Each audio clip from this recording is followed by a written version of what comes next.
ሰላም ጤና ይስጥልን ውድ ሪፖርተር ተከታታዮች የሰዓቱን ዜናዎች ያሰማችኋለሁ። እንደው ነገሩ ቢያስቸክ ዳትረሳ ያቺ ነገር ወዲም ወዲያ ትራንስክስ አንድ ሁለት አስቀምጥ ያቺ ነገር ለኪሳት ከፍ አታስቸክ እንደው ብትያዝ ያቺ ነገር ቦርዱ የይገባኛል ጥያቄ የሚነሳባቸውን የክልሉ ግዛቶች ህጋዊነት ለማላበስ ምርጫውን እየተጠቀመበት ነው ሲል ውናት ፓርቲ ወቀሰ።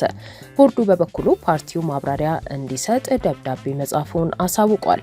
በትግራይ ክልል የሚንቀሳቀሰው ውድብ ናጽነት ትግራይ ሊቀመንበር ዶክተር ደጀን መዝገበ ትላንት በሰጡት መግለጫ የኢትዮጵያ ብሔራዊ ምርጫ ቦርድ ምርጫን ለማካሄድ አስቻይ ሁኔታ ላይ ያተኮረ ልየታ ያካሄደባቸው አካባቢዎች እንዳሉ በመጥቀስ ከጦርነቱ በፊት የክልሉ ግዛት የነበረውና በአሁን ወቅት በአማራ ክልል ስር የሚገኘው ምዕራብ ትግራይ ተብሎ የሚጠራውን አካባቢ አረንጓዴ ምልክት ሲሰጥ የትግራይ ክልል ጊዜያዊ አስተዳደር በሚያስተዳድራቸው አካባቢዎች ግን ቀይ ምልክት ሰጥቷል በማለት ወቅሰዋል። በፕሪቶሪያው ስምምነት መሰረት የክልሉ ህገ መንግስታዊ ግዛት የሆነው ምዕራብ ትግራይ ተብሎ የሚጠራው አካባቢ ወደ ቀድሞ አከላለል ሳይመለስ እንዲሁም ተፈናቃዮች ወደ ቀያቸው ሳይመለሱ ምርጫ መካሄድ እንደሌለበት ገልጸዋል።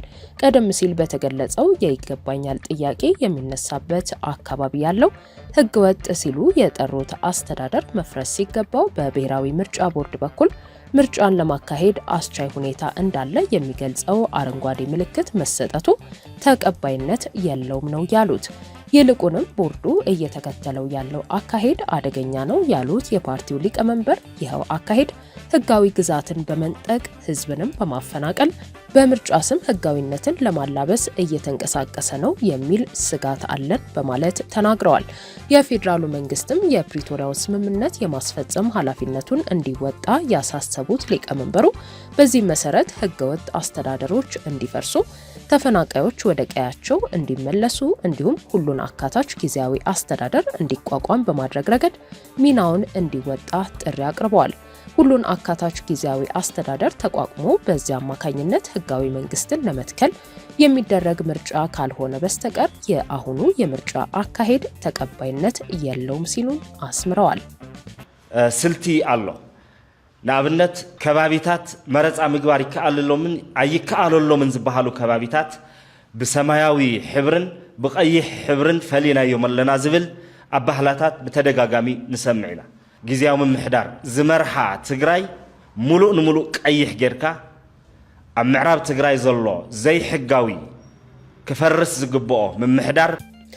ሪፖርተርም በጉዳዩ ዙሪያ የኢትዮጵያ ብሔራዊ ምርጫ ቦርድን አነጋግሯል። በምላሹም ቦርዱ ምርጫ ስለሚደረግባቸው አካባቢዎች ይፋ ባደረጋቸው የምርጫ አካባቢ መለያ አሰራሮች አግባብ በመስራት መረጃዎችን በማደራጀት ላይ ባለበት ሁኔታና ባለድርሻ አካላትን ካወያየ በኋላ የሚሰጠውን ይፋዊ ማሳወቂያ ባላደረገበት ሁኔታ ውድብ ናጽነት ትግራይ የኢትዮጵያ ብሔራዊ ምርጫ ቦርድ ከፌዴራሉ መንግስት ጋር በመሆን ሴራ እያሴረ ነው በማለት መግለጫ መስጠቱን አለኝ ባለው መረጃ ምርጫ የሚደረግባቸውንና የማይደረግባቸውን ቦታዎች በመለየት ማብራሪያ መስጠቱን ቦርዱ ከመግለጫው መረዳቱን ጠቁሟል።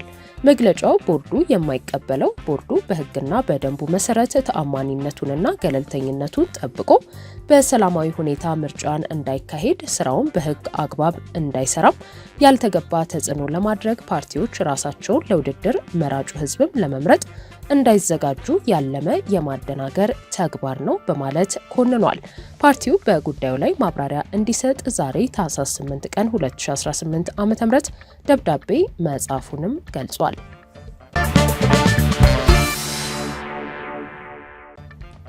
በአዲስ አበባ የንግድ ፍቃዳቸው ከከተማዋ ውጪ ከሚሰሩ ሰዎች ላይ የግብር ይገባኛል ጥያቄ እንዳለው የከተማ አስተዳደሩ ገለጸ። በዚህ መንገድ የሚሰሩ ሰዎች በሁለቱም ቦታ ግብር እንዲከፍሉ ሊደረግ ነው።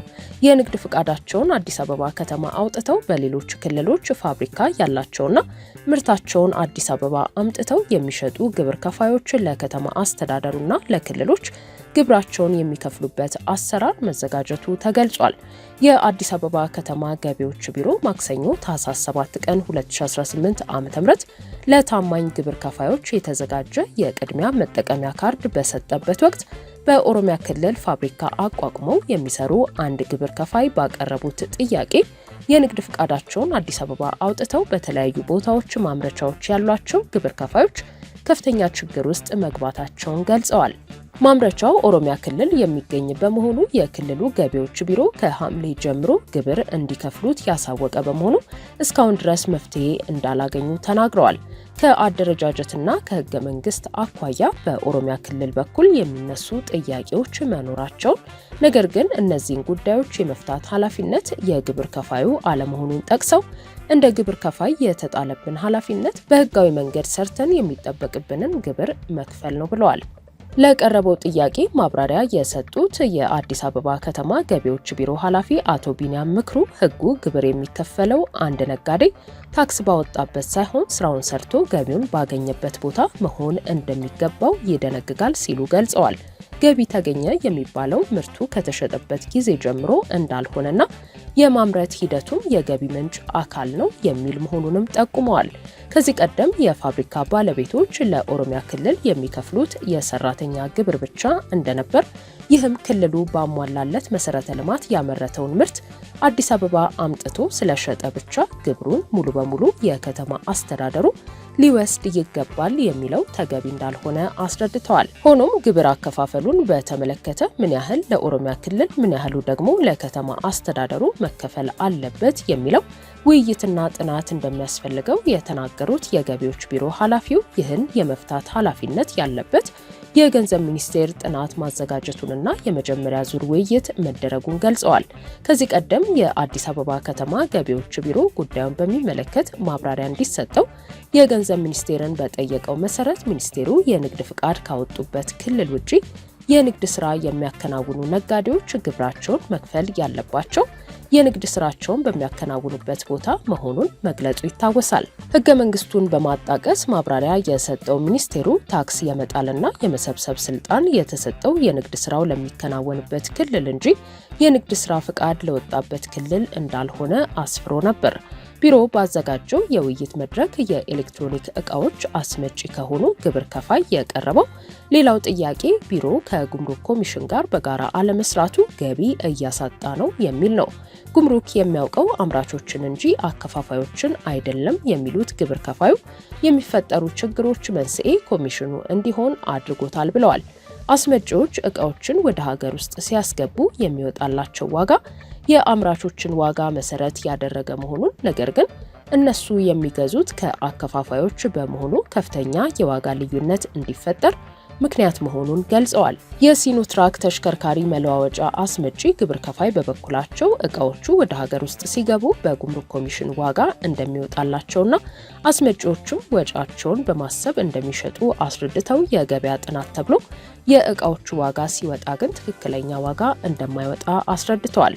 የቢሮ ኃላፊው አቶ ቢንያም የገበያ ጥናትን በሚመለከት የጥናቱ ዓላማ ግብር ከፋዩን ጫና ውስጥ ማስገባት እንዳልሆነ በግዢና በሽያጭ መካከል ያለውን ልውውጥ በተከፈለው ገንዘብ ልክ ደረሰኝ እንዲቆረጥለት ለማድረግ ነው ብለዋል። በዚህም አንድ ግለሰብ በገዛው ዕቃ ልክ ደረሰኝ የማግኘት መብቱን ለማረጋገጥ መሆኑን አስረድተዋል።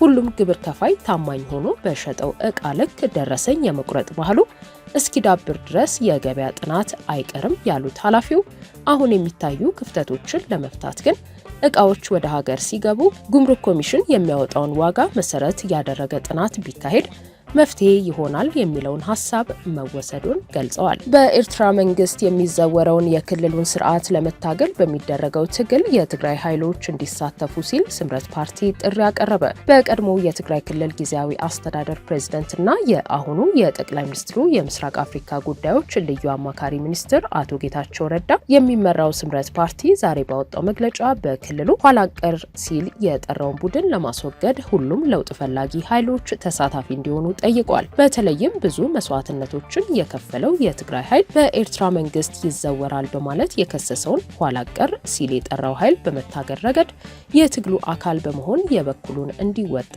ጥሪ አቅርቧል። ጸረ ህዝብ የሆኑ የፖለቲካና ወታደራዊ አመራሮች መጠቀሚያ መሆን ሊያበቃ ይገባል ሲልም አክሏል። ይኸው ኃይል ከኤርትራ መንግስት ጋር በመቀናጀት ወደ ሌላ ዙር ጦርነት የመግባት እንቅስቃሴ እያደረገ ባለበት ሁኔታ የትግራይ ኃይል ህዝቡን እንዲያስቀድምም ጠይቋል። ከሁለት ቀናት በፊት የምክር ቤቱን የመጀመሪያ ጉባኤ ማካሄዱን የገለጸው ፓርቲው እስካሁን የመጣባቸውን ሂደቶች እንዲሁም ቀጣይ እቅዶችን ማዕከል ባደረገ መልኩ ለቀጣዩ የትግል ጊዜ ጠቃሚ ናቸው ያላቸውን ውሳኔዎች ማሳለፉንም አመልክቷል።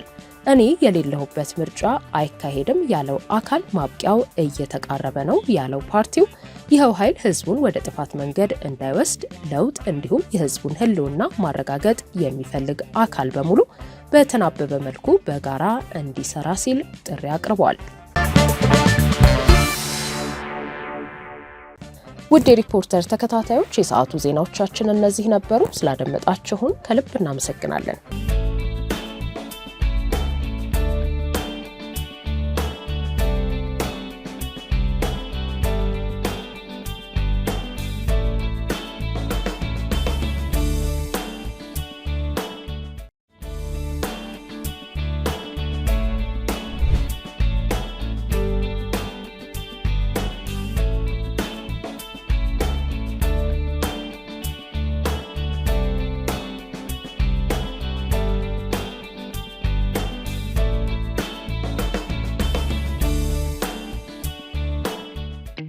አሁን ባለንበት የሪል ስቴት ገበያ ውስጥ ትክክለኛ አቅጣጫ መምረጡን በምን ያውቃሉ?